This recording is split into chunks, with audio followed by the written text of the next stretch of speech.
செத்து போயிட்டாரு. ஐயோ ஆமா. என்ன சொல்றீங்க? நெசமாலுமே செத்து போயிட்டாரு பாரு. மணலூர் பட்டணத்துல செத்து கிடக்குறாரு. ஐயோ அண்ணா ஐயோ அண்ணா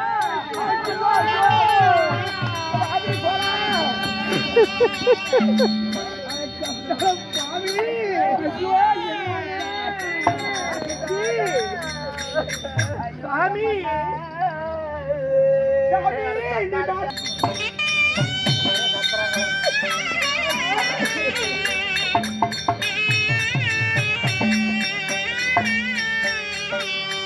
ஐயோ நீ மடிச்சேன் ஐயா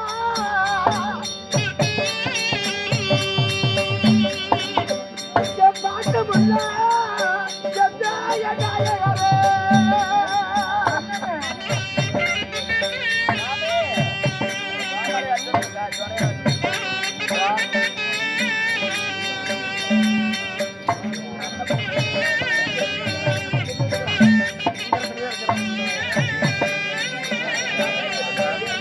ஐயோ இந்த பாடிடுற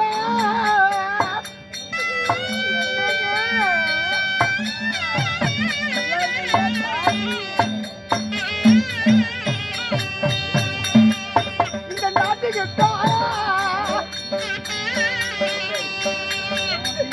நீ மேல நல்லா சாமி வந்தீர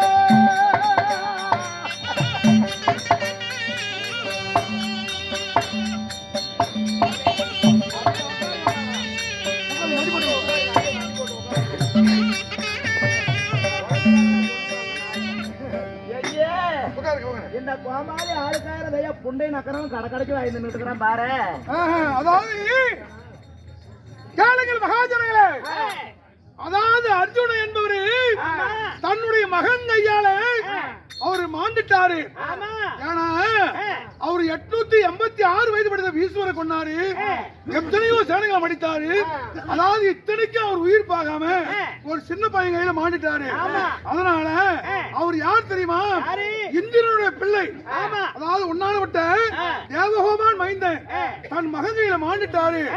இங்குள்ள ஜனங்கள், ஏன்னா இது மார்கழி மாதம், சொர்க்கவாசல் திருப்பு, அர்ஜுன மாண்டுட்டாரு.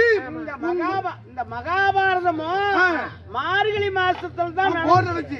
ஏன்னா ஆடி மாசத்துல வந்து ராமாயணம், மார்கழி மாசம் தான் போர் நடந்துச்சு. அதனால அப்படிப்பட்ட அர்ஜுனன் செத்துட்டாரு. உங்கள் கையில உள்ள காணிக்கையை 50 ரூபாயோ 100 ரூபாயோ 10 ரூபாயோ அவர் பிராய்த்து மாலை போட்டு அவர் பார்த்து தொட்டு கும்பிட்டு அப்படியே உட்கார்ந்து பாருங்க. பகவான் அருளால அவர் மீண்டும் உயிர் வரும். கொண்டாந்து காணிக்கை போடுங்க, குடும்பத்துக்கு நல்லது. செத்தாரு. ஆமா, எதுக்காக செத்தாரு அப்படிங்கிற மறுபடியும் எப்படி உயிர் பெறாரு அப்படிங்கிற விவரம் தெரியும், விளக்கம் தெரியும். காசை போட்டு உட்கார்ந்து ஒரு 1/2 மணி நேரம் அப்படி அமைதியா பாருங்க, கொண்டு போடுங்க சாமி.